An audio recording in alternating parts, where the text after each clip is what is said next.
How to Make the World Add Up. Tim Harford. Do you struggle with reading statistics? Or do you even doubt they can tell you anything valuable about the world? Economist Tim Harford is of the opinion that statistics can be incredibly powerful tools to help you understand the world. But in order to get the full use out of statistical data, you will need to know the 10 rules of how to read and approach statistics. So get ready to learn how to make sense of the world around you. Rule 1. Search your feelings. Did you know that babies are actually delivered by storks? It can be proven using statistics. If you look at the number of babies born every year and the estimated stork population of countries across Europe, you will notice a strong similarity between the two numbers. That, however, does not mean that there is actually a causality.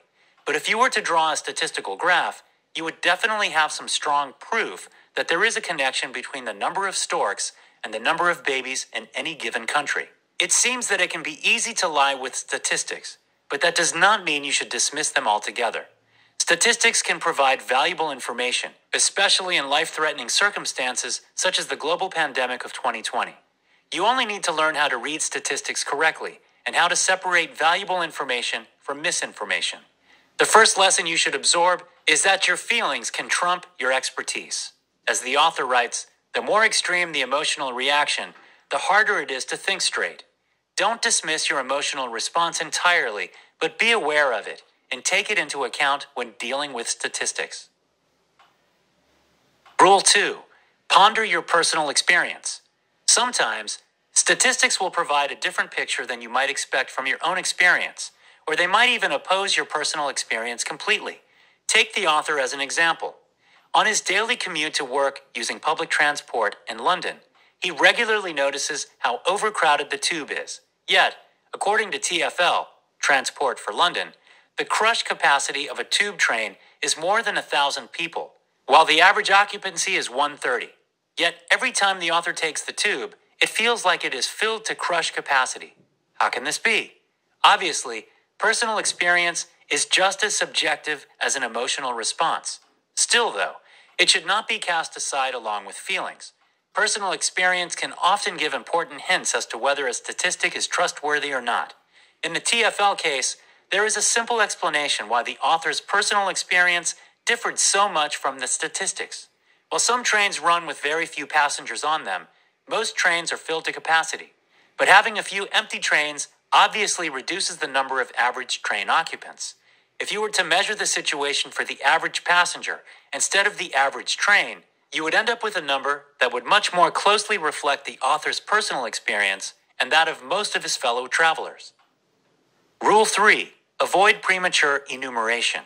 In early 2020, when daily COVID-19 deaths were reported in the UK, the numbers given out were mostly incorrect. That's because the statistics only represented hospital deaths and not those people who had died of the virus at home. The second reason was because hospitals were stretched to capacity and would often report deaths with a 3-day delay. During this initial period, death numbers were growing exponentially, so the numbers represented a much less severe situation than was actually the case. The author says, when we are trying to understand a statistical claim, any statistical claim, we need to start by asking ourselves what the claim actually means. Always make sure you understand how and what is being measured or counted. For example, if you were to look at the number of nurses employed at a hospital, do you count 2 part-time nurses as 1 or as 2? And looking at the wealth of the super rich, how is their wealth measured? According to tax declarations or including any hidden assets?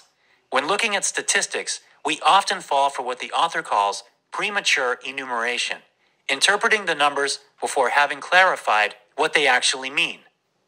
Rule 4. Step back and enjoy the view. In April 2018, many London newspapers claimed London's murder rate is higher than New York's for the first time ever. Quite a scary proclamation at first glance.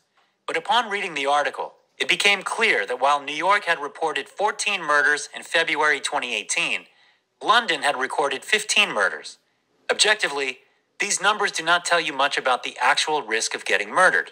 When you step back and put the numbers into perspective, you quickly learn that New York had more than 10 times the number of murders than London did in 1990.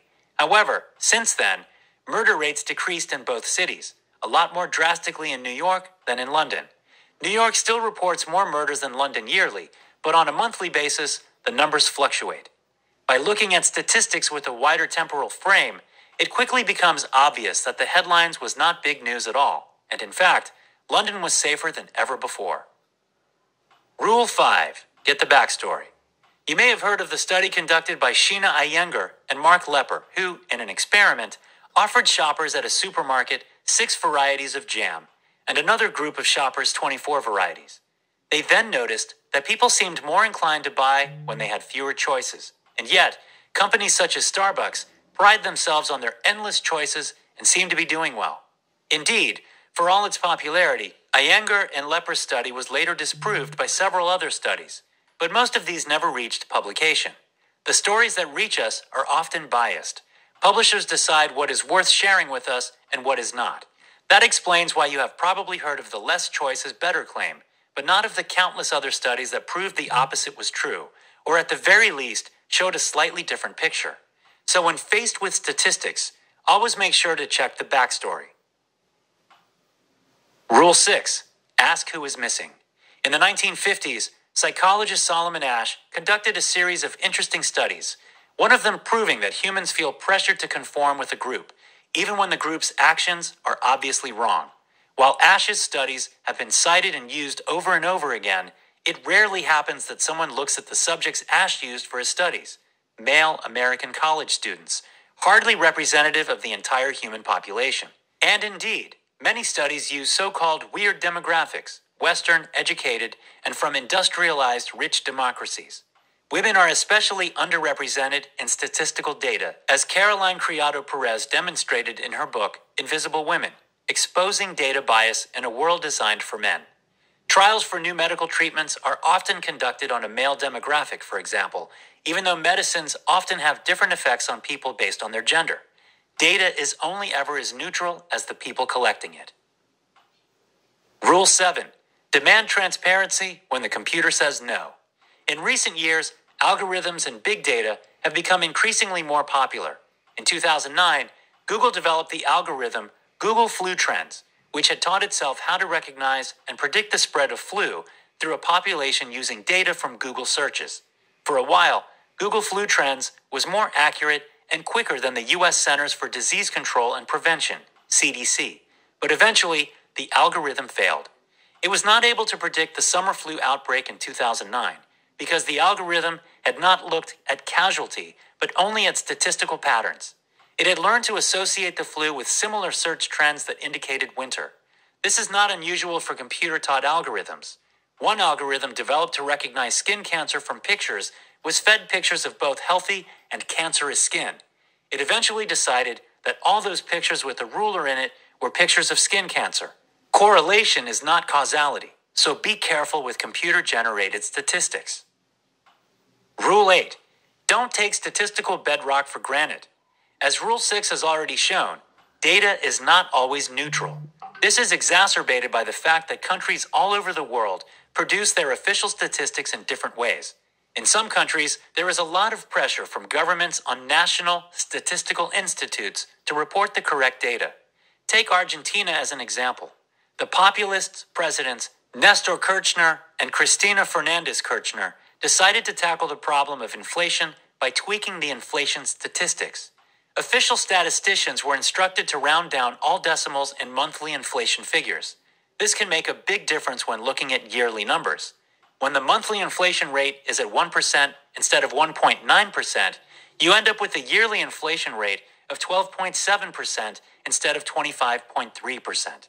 While the statistical bedrock is essential for understanding a country's situation, you should always make sure you know how official statisticians are collecting and using their numbers. Rule 9. Remember that misinformation can be beautiful, too. Charts and infographics are popular ways in which to present statistical insights. They usually reach a wider audience and leave a deeper impact. But when looking at infographics, we often overlook one important principle. Just because it looks pretty does not mean that the underlying data is correct. Harford says, much depends on the intent of the chart's creator and the wisdom of the reader. There is also a lot that can go wrong when you turn numbers into pictures. For example, simply using a bold type for some numbers and not for others can focus your attention on selective data and even make you oblivious to the fact that the numbers might not even be correct to start with. Take Debtris as an example. This was an animation designed in the style of Tetris, showing falling blocks inscribed with the nation's debts, such as $300 billion estimated total cost of Iraq war, or Walmart's revenue and the UN budget. Even though the graphic is entertaining to look at, it obscures the fact that the numbers being compared are like comparing apples and oranges. This particular animation actually showed both stocks and flows, which is like comparing the annual rent price of a house with the total cost of buying it. Rule 10. Keep an open mind. Our brains are designed to make sense of the world around us, and that is why it often automatically fills in gaps in our perception of knowledge. That is why you can still hold a phone conversation on an unsteady line, but we are also keen to avoid uncomfortable truths. So when faced with statistics that do not conform with your worldview, keep an open mind and assess them using the previous 9 rules. The golden rule of statistical thinking is be curious, always dig deeper, and ask questions when faced with statistical information. Final notes. Statistics can help you make sense of the world around you, but only when you know how to read them correctly. First of all, be aware of your emotional response and worldview. You might not like what you see, but you should still keep an open mind and deal with the facts in front of you. Always be aware of the context and the ways in which the data was gathered and measured in order to reach a conclusive picture of what it is that the statistic is really telling you. 12-min tip. Next time you are faced with statistical findings, use the 10 rules to determine their factual value.